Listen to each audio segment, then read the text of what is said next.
Generally, when a game is released only a year after the critically acclaimed game, that's often not a good sign in sequels and such. But for this game, we'll make an exception, ladies and gentlemen, because this is one of my favorite, if not my favorite, Crash game of the entire series. I mean, kind of sad how it peaks at the third game when there's like 6 other games after this.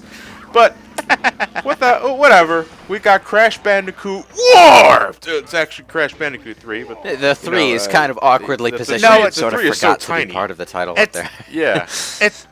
It's almost like the CRA part of Crash is supposed to be cubed, but S and H are just, fuck those. Cubed, those ones. warped. Crash Bandicoot Cubed! Anyway, the story for this game picks up pretty much right after the second game, with, once again, something falling face first into something else that kicks off things. And, yeah. Yeah. This game assumes you got the best ending in Crash 2, where you got all the gems, you helped Embryo launch his laser against Cortex space station. It goes kablooey, but now those pieces of that space station have crash landed onto this ancient temple and has released the ancient jellyfish spirit. I always look like a jellyfish to me every time since I saw it as a kid. So here's my question. Why isn't Embryo helping with this? And also, why is Coco leaving her laptop outside? That's really a stupid thing to do. Yeah, I think when Crash was like scratching his head, it's like, do I have to get the battery again? They never did get that battery, No, we never did. Oh, man. Alright, so our villain of this game is Uka Uka. Pretty much the evil Aku Aku. The name's even backwards, in case you couldn't see that enough. So he's the one been controlling our Mr. Krabs the entire time. Yeah, Clancy Brown is voicing Cortex again. But according to this little monologue session here, Uka Uka has been the one manipulating Cortex since the very beginning.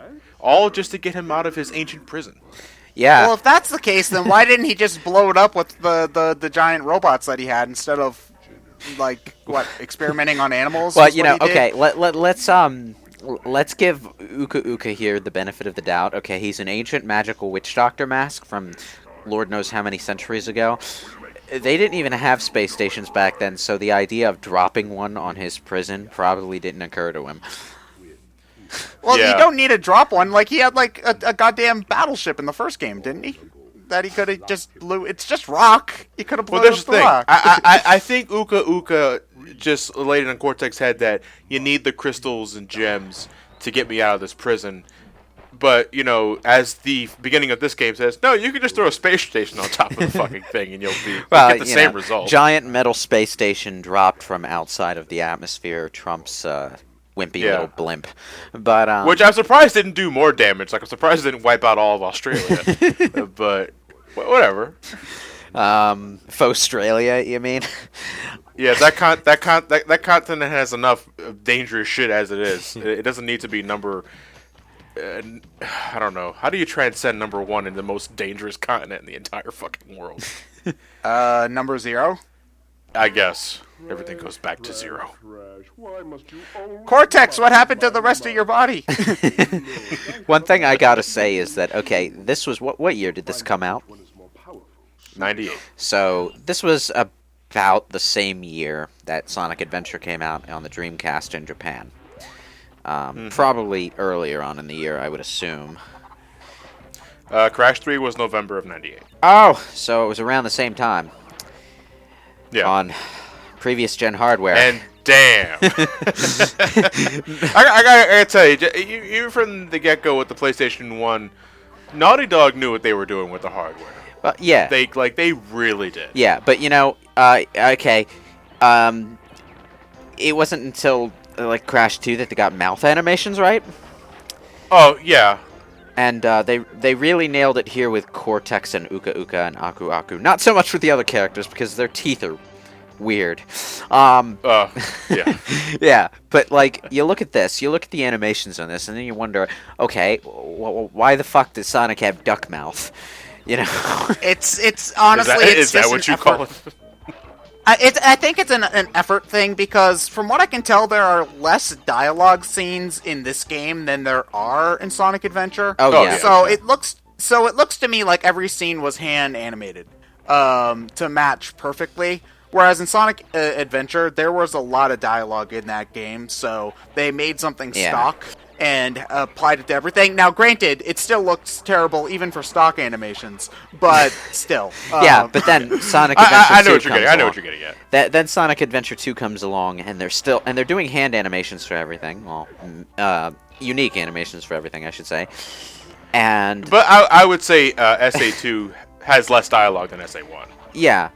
I think also the way that the Sonic characters are kind of drawn doesn't lend itself to the same sort of mouth movements, because again, like most of the time for most of the animal characters at the very least, it's just their mouth texture on their body. But I wasn't finished. In Sonic Adventure 2, where they were giving everything unique animations and stuff, the animations were still kind of crap, you know? So well, no, the animations I think are fine. It's just everything clips through everything else because everybody's got so much crap. Everybody's got a chip on their shoulder.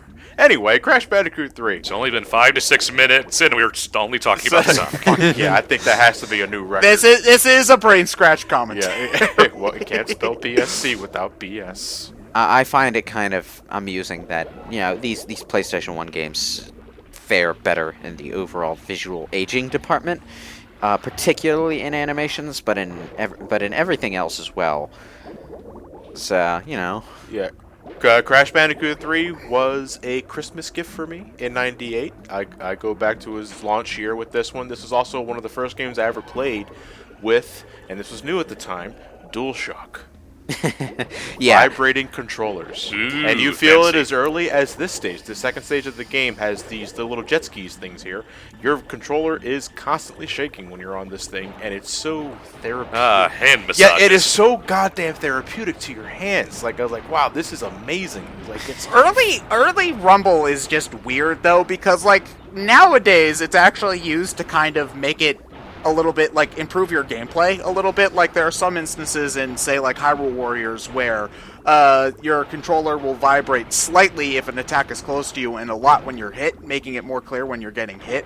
Whereas in old games it just vibrates like you're getting like you're getting a goddamn like vibrating massage chair or whatever, just for like I don't know, like you turn the oven on or something. I think they Damn, it doesn't actually feel good. I think they actually do make vibrating chairs for video games. But I'm the odd man out here. I've never liked Rumble in video games in anything ever. And the only time I ever turn it on is in Persona 4 on the PS2, where you actually do need the vibrating to tell what you're about to catch when you're fishing. You know, I just find Rumble distracting, you know? It's just me, though, you know? It depends on the game, because, like, again, like, why it bothers me in a lot of early games is that there's only one setting for the Rumble, and that is, like, rip the skin off of your fingers vibration. Whereas newer games will have very slight vibrations. Yeah. You want to know, actually, the coolest thing that I've ever seen done with Rumble was actually on an advertisement on my mobile phone. There are some advertisements that are enhanced with touch sense, which is really stupid. Fancy talk for we're going to waste your batteries by making your phone vibrate when we show you a video ad. But it was a car ad. So the phone's rumble actually did, you know, rumble well in time with the engine during the car ad. So it was pretty interesting, even though I was still kind of salty about it wasting my battery.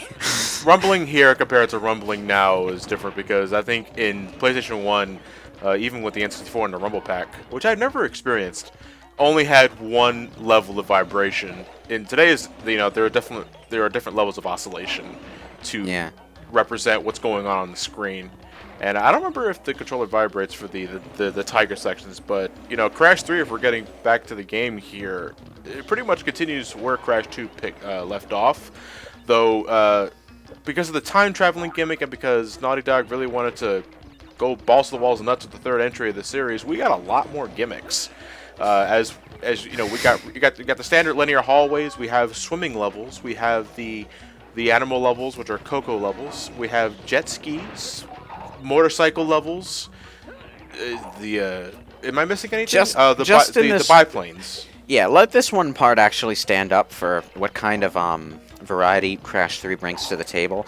We had a standard Yeah. level in medieval times. We had an underwater scuba diving level. We had a level where we're playing as Coco Bandicoot riding a tiger across the Great Wall of China. And our next level is going to be a boulder chase level. A Triceratops chase level in dinosaur times. So, yeah. Something that I remember from the old Crash Bandicoot games is that they didn't tend to stick to a specific world theme. They kind of bounced around in each world from setting to setting. So Yeah. it's not like when you get to the desert world, you're playing nothing but desert. There were a set amount of worlds in each particular levels in each particular theme, I should say. But they kind of sprinkled them out throughout the game for Yeah. variety's sake, which I think is interesting. In Crash 1, there wasn't really much in the way of environment variety. Like, the entire game was supposed to fit the Tropical Islands theme, and rather than going from different level theme to different level theme, you'd have different shades of Tropical Island theme, and then occasionally you'd have one of Cortex's techno levels, mostly during the latter half of the game. Or an Aztec ruin. Yeah, but the Aztec ruins fit in with the tropical theme. Crash Bandicoot 2 went for some more environmental variety, but it kept to the general natural artistic style that the first game had. It just sprinkled some snow in every here and there, and had some sewer levels for more more techno stuff. And then when it felt like that was getting boring, it spruced things up with the B levels by changing up some, but not all of the natural elements in the levels. Crash Bandicoot Warped basically uses the time travel element as an excuse to say, okay, fuck artistic cohesion. We're just gonna make everything look as different as possible from everything else. You know? I know this came out 20 years later, but I'm actually reminded a lot of Rayman Legends looking at this game. This kind of sort of have a similar aesthetic, yeah. I see what you mean. I see. Similar spread of of themes based off of real world locations. For the most part, we have a medieval level. Rayman Legends had a Greek themed level, and I need to play that game again because I actually do not really remember the worlds too well in that one. Am I the only one who finds it kind of hilarious that, in the Crash Bandicoot trilogy, we basically had the two poster children for bad sequel ideas, Crash in Space and Crash Through Time? Are they bad sequel ideas or awesome sequel ideas, though? I don't know. I kind of like Jason X. For different reasons. Yeah. Did they ever do Freddy or Jason go time traveling? No, I don't think so. Not yet. Not time travel, no. No, not time travel. Jason XI. Yeah. Man. What about you, Ryan? I go back to 1998 with Crash 3, but do you play this one as often as Crash 2? Do you prefer Crash 2 over this? I basically consider it the same level as Crash 2. It just kind of depends on what I feel like playing at the time. This was a game I got with my PlayStation when I first got it because I was a little bit late to the party for the PlayStation thing. So, yeah, this was kind of this is the Crash I spent the most time with.